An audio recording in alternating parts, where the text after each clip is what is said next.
I believe our next guest, John, is going to talk all about that. Yeah, Siân Jones from XReg Consulting is going to give us a lightning talk on the interVASP messaging standard. Sean, thank you. Well, thank you for having me on again. And I just want to check that you have a slide up that is being shared with you. Yep, we can see it. That's cool. Thank you very much, Mark, and thank you again. So, is crypto ready for the travel rule? Well, here's one perspective, the perspective from the interVASP messaging standard joint working group. We've spent the last few months putting together a standard, which I'm going to try and explain to you, but I'd like to give you some background beforehand and perhaps get you thinking about why some of these standards are needed and what the route is to some technical solutions.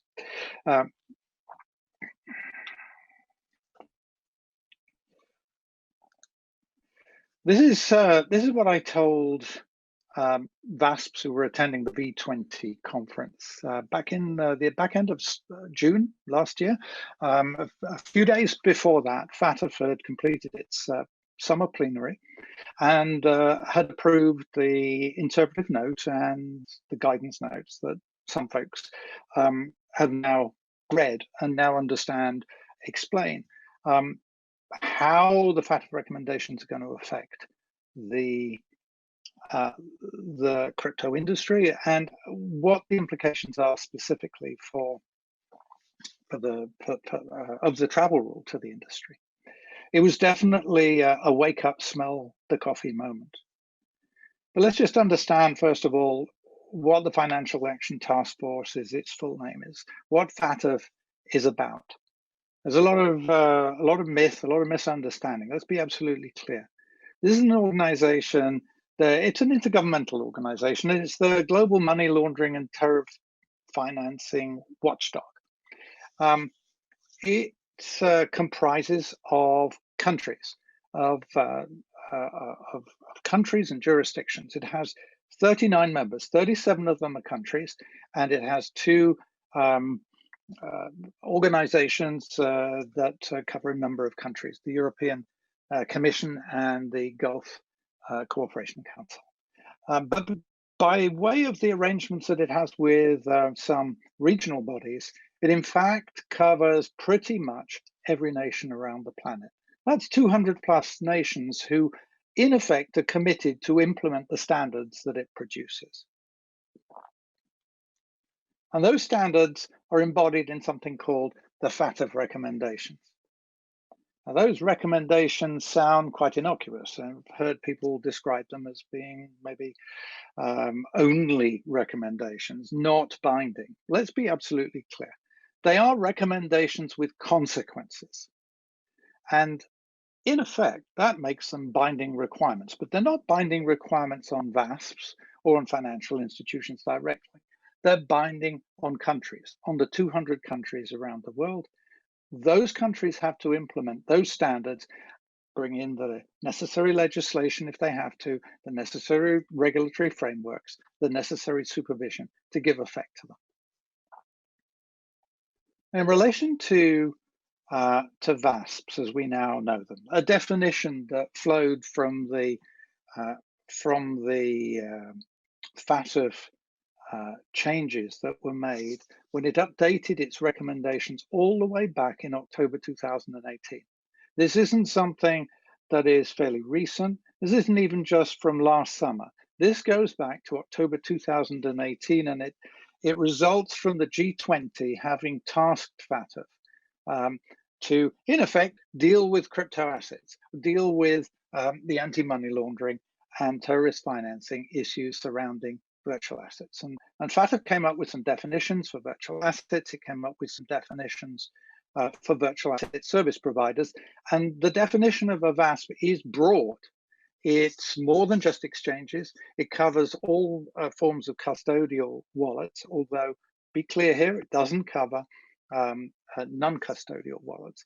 And essentially, in that change that was made in October 2018, FATF clarified that virtual assets and VASPs are within scope. Basically, a one-sentence change brought in VASPs into its existing 40 recommendations. This isn't just something about the travel rule. This affects VASPs far more widely. Well, it affects the countries who make it affect VASPs. So in effect now, VASPs are part of the global financial system. Some would say this is a good thing.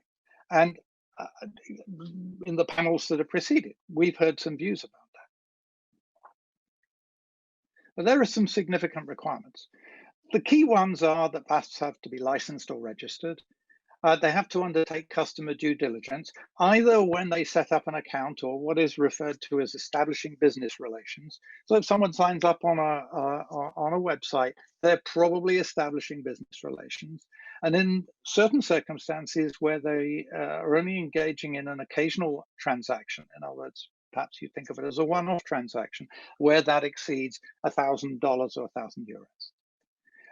And the third key point is that VASPs have to obtain and hold and transmit required information that is accurate.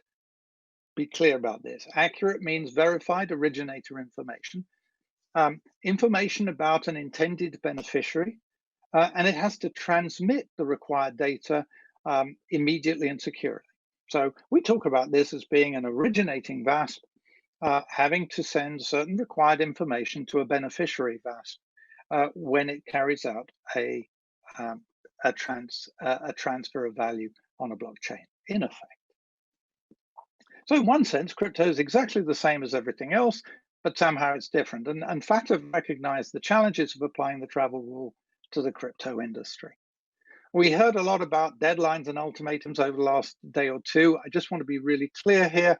There was a binding interpretive note and a non-binding guidance that came out last summer. And nations had to implement the change in the recommendations and the interpretive note and the guidance with immediate effect.